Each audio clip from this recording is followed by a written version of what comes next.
Assalamualaikum warahmatullahi wabarakatuh. Perkenalkan, nama saya Fadia Fianda Faisal dari kelas Ekonomi Syariah 4C dengan NIM 1904 010108. Pada kesempatan kali ini, saya membuat video kali ini guna memenuhi mata kuliah dari aspek hukum ekonomi dengan judul kontrak bisnis. Baik, langsung saja kita ke pembahasannya. Kontrak bisnis. Definisi kontrak bisnis. Perlu kita ketahui bahwa kontrak itu sendiri berasal dari istilah perjanjian. Kontrak adalah suatu tindakan yang dilakukan oleh dua atau lebih pihak, di mana masing-masing pihak yang ada di dalamnya dituntut untuk melakukan satu atau lebih prestasi. Sedangkan bisnis adalah tindakan-tindakan yang mempunyai nilai komersial. Jadi, dapat diartikan bahwa kontrak bisnis ini merupakan suatu perjanjian dalam bentuk tertulis di mana substansi yang disetujui oleh para pihak yang terikat di dalamnya bermuatan bisnis. Bentuk-bentuk kontrak bisnis ada dua. Yang pertama, kontrak tertulis, di mana terdiri dari beberapa bagian. Yang pertama, kontrak bisnis yang dibuat di bawah tangan di mana para pihak menandatangani sebuah kontrak bisnis di atas materai. Kedua, kontrak bisnis yang didaftarkan oleh notaris. Ketiga, kontrak bisnis yang dilegalisasikan di depan notaris. Keempat, kontrak bisnis yang dibuat di hadapan notaris dan dituangkan dalam bentuk akta notaris. Adapun kontrak tidak tertulis atau lisan terdiri dari 5 bagian. Yang pertama, bukti tulisan. Kedua, bukti dengan saksi. Ketiga, persangkaan. Keempat, pengakuan. Dan kelima, sumpah. Adapun jenis-jenis kontrak atau perjanjian itu sendiri. Yang pertama, kontrak timbal balik. Kedua, kontrak cuma-cuma dan kontrak atas beban.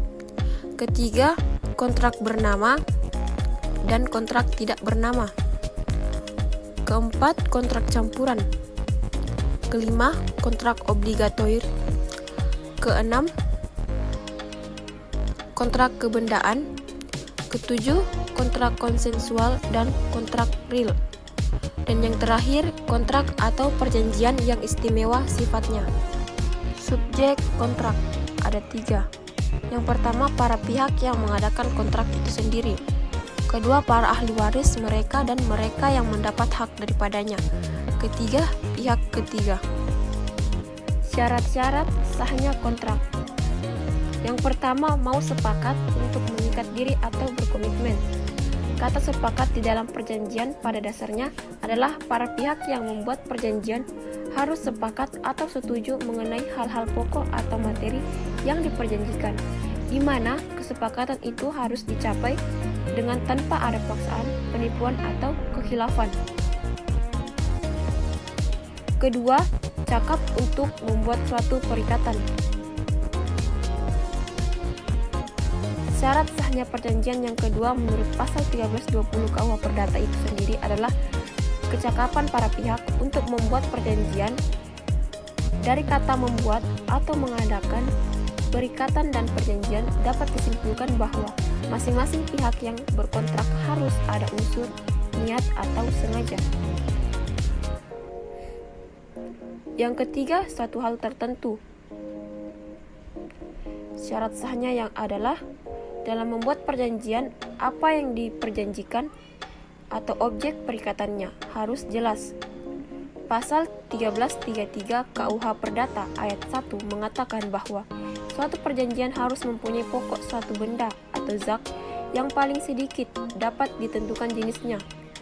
Suatu perjanjian harus memiliki suatu pokok persoalan.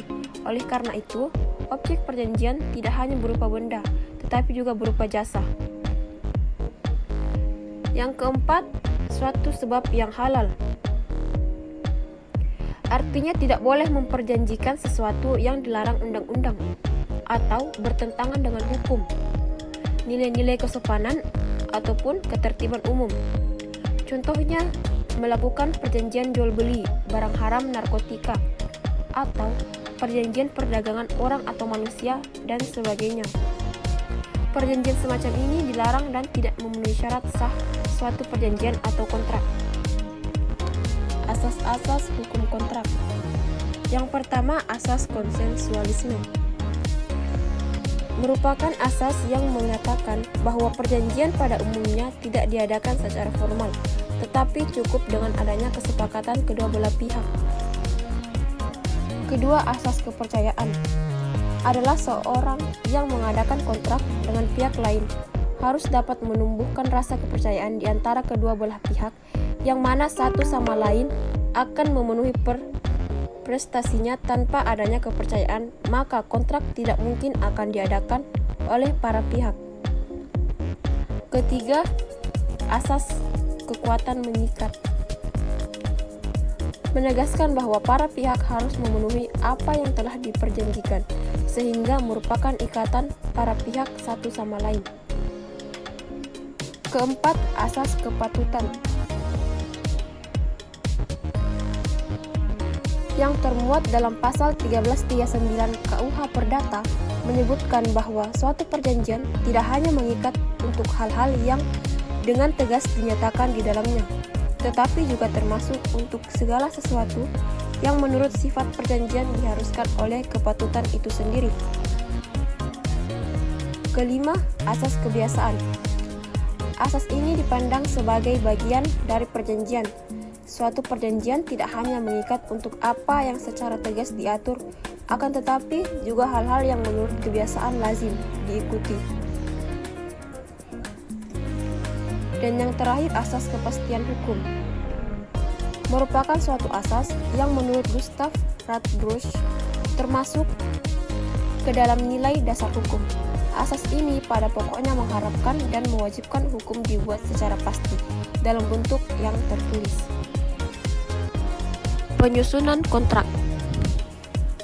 Adapun menurut prakontrak, yang pertama negosiasi, kedua Memorandum of Understanding, ketiga studi kelayakan, keempat negosiasi atau lanjutan. Menurut kontrak, yang pertama penulisan naskah awal, kedua perbaikan naskah, ketiga penulisan naskah akhir, dan yang keempat penandatanganan. Pasca kontrak ada 3. Yang pertama pelaksanaan, kedua penafsiran, ketiga penyelesaian sengketa. Pola kontrak terdiri dari judul. Judul itu sendiri adalah kepala dari kontrak. Judul kontrak biasanya sama dengan isi kontrak yang bersangkutan, mencerminkan ketentuan-ketentuan yang berlaku dalam yang bersangkutan. Judul kontrak tidak terlalu luas dan tidak terlalu luasan sempit. Pembukaan. Pembukaan di sini maksudnya adalah bagian awal dalam suatu kontrak.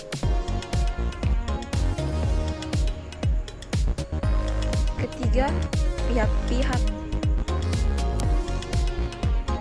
atau komparisi adalah bagian dari suatu kontraknya membuat identitas para pihak yang mengikatkan diri dalam kontrak secara lengkap. Biasanya memuat nama-nama para pihak, pekerjaan, tempat tinggal, termasuk kapasitas yang bersangkutan sebagai pihak dalam kontrak. Misalnya, mewakili pemegang kekuasaan bertindak untuk diri sendiri. Latar belakang kesepakatan atau biasa yang disebut dengan resital adalah penjelasan resmi atau latar belakang atas suatu keadaan dalam suatu perjanjian untuk menjelaskan mengapa terjadinya perikatan.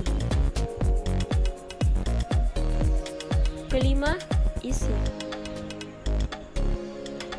yaitu sesuatu yang ada di dalam suatu kontrak, pola kontrak itu sendiri. Dan yang terakhir, penutup, merupakan bagian akhir dari kontrak.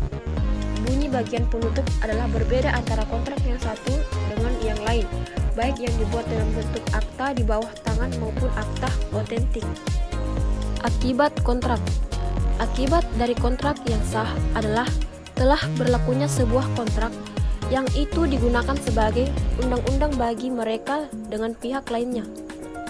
Pasal 1329 dan 1327 KUHP merupakan yang mengatur tentang isi perjanjian. Adapun elemen-elemen isi kontrak yaitu yang pertama, isi perjanjian, kedua kepatuhan, dan yang ketiga kebiasaan. Selain itu, mengalami perubahan diatur dalam pasal 1339 KUHP menjadi 4 bagian. Yang pertama, isi perjanjian, kedua undang-undang, ketiga kebiasaan, dan yang keempat kepatuhan. Prestasi dan wan prestasi dalam kontrak. Perlu kita ketahui bahwa prestasi itu sendiri adalah melakukan atau melaksanakan secara keseluruhan isi dari kontrak yang telah disepakati. Segala sesuatu yang telah dilaksanakan tersebut didasarkan pada niat baik dari masing-masing pihak yang bersepakat untuk menjalankannya. Hal ini berarti masing-masing pihak memiliki integritas, yaitu sesuai dengan apa yang ditulis atau disepakati dengan yang dilaksanakan. Prestasi itu sendiri terdiri dari 3 bagian. Yang pertama, memberikan sesuatu. Kedua, berbuat sesuatu. Dan yang ketiga, tidak berbuat sesuatu. Sedangkan wan prestasi adalah salah satu atau semua pihak yang terkait dalam suatu kontrak tidak melakukan suatu kewajiban atau prestasi yang tertulis dalam kontrak yang telah disepakati bersama. Wan prestasi ini sendiri terdiri dari 3 bagian. Yang pertama, tidak melaksanakan atau memenuhi prestasi. Kedua, terlambat memenuhi wan prestasi. Dan yang ketiga, tidak sempurna memenuhi prestasi. Berakhirnya perikatan. Adapun sebab-sebabnya, yang pertama, karena pembayaran. Kedua, karena penawaran pembayaran tunai, diikuti dengan penyimpangan atau penitipan. Ketiga, karena pembaharuan utang. Keempat, karena perjumpaan utang. Kelima, karena pencampuran utang. Keenam, karena pembebasan utang. Ketujuh, karena musnahnya barang yang terhutang. Kedelapan, karena kebatalan atau pembatalan. Kesembilan, karena berlakunya suatu syarat batal. Dan yang terakhir, karena lewatnya waktu. Perjanjian bernama di dalam KUH Perdata Dagang. Pertama, jual beli. Kedua, tukar menukar. Ketiga, sewa menyewa. Keempat, persetujuan untuk melakukan pekerjaan. Kelima, persekutuan. Keenam, hibah. Ketujuh, penitipan barang. Kedelapan, pinjaman pakai. Kesembilan, pinjam meminjam. Dan ke-10, bunga tetap atau bunga bagi. Ke-11, persetujuan untung-untungan. Ke-12, pemberian kuasa. 13, penanggungan. 14, perdamaian. 15, asuransi. 16, pengangkutan. 17, makelar. 18, komisioner. Dan yang terakhir, jual beli saham di pasar modal. Adapun yang terakhir yaitu permasalahan dalam kontrak. Yang pertama adalah perjanjian baku. Kedua, perjanjian pendahuluan. Dan yang ketiga, kontrak dagang internasional.